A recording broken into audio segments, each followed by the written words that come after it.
اعوذ باللہ من الشیطان الرجیم بسم اللہ الرحمن الرحیم۔ ابتدا ہے رب جلیل کے بابرکت نام سے جو دلوں کے حال جانتا ہے۔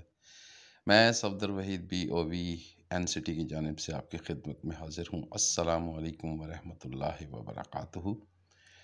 تو کیسی ہے میری یوٹیوب فیملی؟ امید کرتا ہوں اللہ کی ذات سے کہ سب ٹھیک ٹھاک ہوں گے، اور اللہ تعالیٰ اپنی رحمتیں اور نوازشیں ان سب پہ جاری و ساری رکھے۔ تو آج ہم جی اپنے ٹریولنگ ولاگ میں پارٹ 9 کو لے کر حاضر ہوئے ہیں۔ تو یہ جی باگوال سے ایک بہت بڑا قصبہ ہے جی باگوال،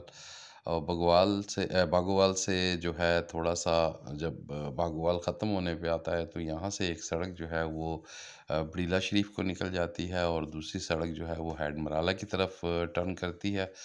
اور ٹرن کرنے کے بعد جی یہاں پر پھر ایک طویل پہاڑی سلسلے ہیں جی، یہاں پر چھوٹی چھوٹی بڑی بڑی پہاڑیاں ہیں، پہاڑی سلسلے ہیں، اور اس پہ چلتے ہوئے جی ہم سب سے پہلے جو ہے یہاں پر ایک تو چھوٹے چھوٹے گاؤں آتے ہیں، اور اس کے بعد جی یہاں پر رندیر کھوکھراں ایک گاؤں آتا ہے جی، جو تھوڑا سا سڑک سے ہٹ کر ہے، لیکن میں بھی وہ اسٹاپ ہے رندیر کھوکھراں کا۔ اور یہ رندیر کھوکھراں، اور اس کے بعد جو ہے تھوڑا سا آگے جانے کے بعد یہاں پر جی جو گاؤں آتا ہے وہ ہے جی شام پور کھوکھراں۔ اور یہ رندیر کھوکھراں اور شام پور کھوکھراں، ان کے درمیان میں جی جو دو انبیاء اکرام کی کہا جاتا ہے یہاں پر دو قبریں ہیں، وہ یہاں پر مدفون ہیں، ان کے مزارات ہیں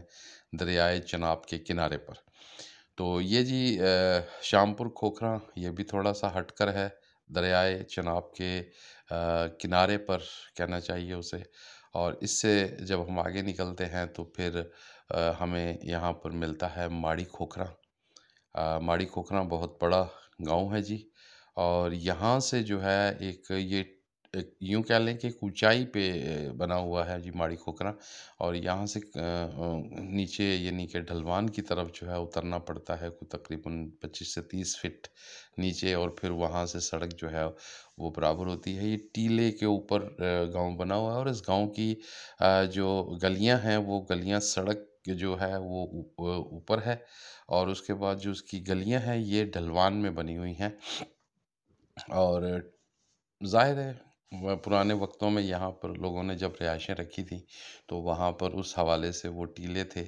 تو یہ جی یہاں سے بھی ایک جو ہے سڑک نکلتی ہے جی، اور جو چھم جوڑیا کی طرف جو ہے یہاں سے شارٹ میں سے نکلتی ہے، اور اس کے بعد یہ سڑک آگے ماڑی کھوکھراں، اور ماڑی کھوکھراں سے آگے پھر جو ہے یہ جو ہے چلتے ہوئے ہیڈ مرالہ کی طرف چلی جاتی ہے جی۔ تو یہ تھی جی آج کی ڈیٹیل جو آپ کو میں نے شیئر کی، اور اب جو آپ سے بات شیئر کرنی تھی جی، وہ بات یہ ہے کہ ہم بذات خود اپنے آپ کا محاسبہ کیوں نہیں کرتے؟ ہم اگر اپنے آپ کا محاسبہ کریں تو ہم میں سے بہت سی خرابیاں، کوتاہیاں، غلطیاں اور بہت سے مشکل معاملات سے ہم بچ سکتے ہیں۔ سب سے پہلی بات تو یہ ہے کہ جیسے وہ ایک حرف عام میں کہا جاتا ہے کہ اپنے گریبان میں جھانکو، تو اپنے گریبان میں جھانکنا بہت مشکل ہے لوگوں کے لیے۔ تو اس میں سب سے بڑی بات جو ہے وہ میں آپ سے جو ایک شیئر کرنا چاہوں گا وہ کہ جب ہم ینگر تھے تو ہم وہاں دوستوں کی محفلیں ہوا کرتی تھی جی، روزانہ شام کو ہم، چونکہ اس وقت میں کراچی میں ہوا کرتا تھا، تو کراچی کے حوالے سے جو ہے ہم دن میں اپنا کام وغیرہ کرنا، اور اس کے بعد جو ہے شام کے وقت جو ہے ہم فارغ ہونے کے بعد دوست احباب جو ہے اکٹھے ہو کے ہم چلے جاتے تھے وہاں بیٹھنے کے لیے۔ کافی جگہ تھیں پورٹ ایریے کے پاس، کیماڑی میں ہماری رہائش تھی، تو وہاں پر ہم زیادہ ہوٹلوں میں جگہ ہوتی تھی، وہاں پر بیٹھ جانا، بیٹھنے کے بعد وہاں پر جو ہے گفتگو دوستوں کی ہوا کرتی تھی، اور بڑے یعنی کہ وہ اللہ تعالیٰ نے بڑے بڑے اچھے دوست احباب اس وقت عطا کیے ہوئے تھے جی۔ اور ہم وہاں بیٹھ کر ہم آپس میں ٹیبل ٹاک کرتے تھے، گفتگو کرتے تھے، اپنے سوشل جو معاملات اس وقت ہوتے تھے ان کو ڈسکس کرتے تھے، اور اس کے بعد جو ہے ہم ادب کی طرف، شاعری کی طرف،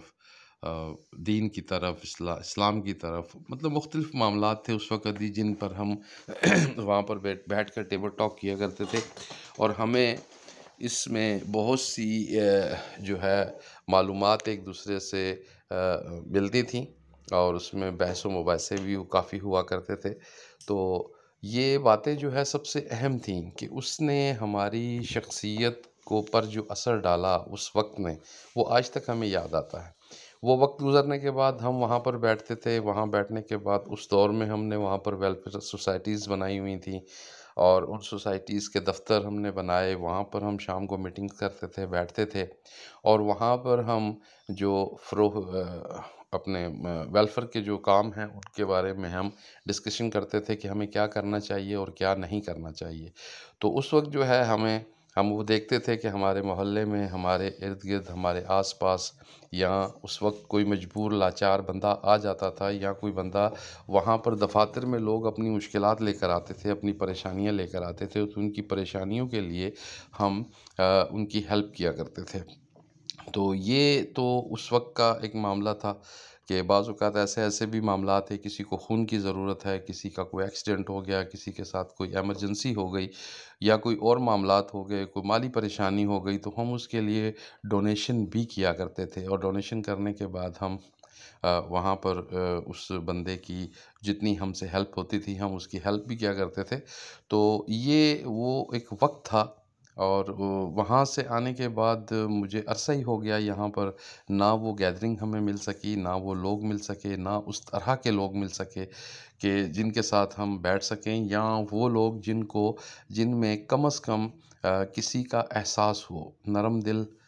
دل میں گداز رکھنے والے اور حساس لوگ جو ہیں وہ ان چیزوں کو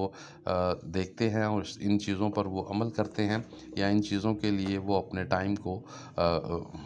ضائع کرنا کہہ لیں ضائع کرتے ہیں، کیونکہ یہ وہ لوگ ہوتے ہیں جو لوگ احساس کر سکتے ہیں کسی کی تکلیف کو محسوس کرتے ہیں، اور اس کی تکلیف کے لیے پھر کوشش کرتے ہیں، جدوجہد کرتے ہیں۔ لیکن آج کے دور میں ہمیں ان چیزوں کا بالکل بھی یعنی شائشہ نظر نہیں آتا۔ بہت کم لوگ ہیں جو احساس کریں کسی کا، یا کسی کے لیے وہ اپنے دل میں کوئی نرم گوشہ جو ہے وہ محسوس کریں۔ تو اللہ تعالیٰ جی ہمیں سب کو توفیق دے کہ ہم ایک دوسرے کے لیے نرم گوشہ اپنے دل میں رکھیں، ایک دوسرے کا احساس کریں، ایک دوسرے کی پریشانیوں کو دیکھیں، ان کی پریشانیوں کو شیئر کریں، اور ان کے کچھ کام آ سکیں۔ اللہ تعالیٰ ہم سب پر اپنا فضل و کرم رکھے جی۔ تو اس کے ساتھ ہی جی اب ویڈیو اپنے اختتام کی طرف ہے، تو اجازت دیجیے جی۔ اللہ حافظ۔ السلام علیکم ورحمۃ اللہ وبرکاتہ و مغفرتہ۔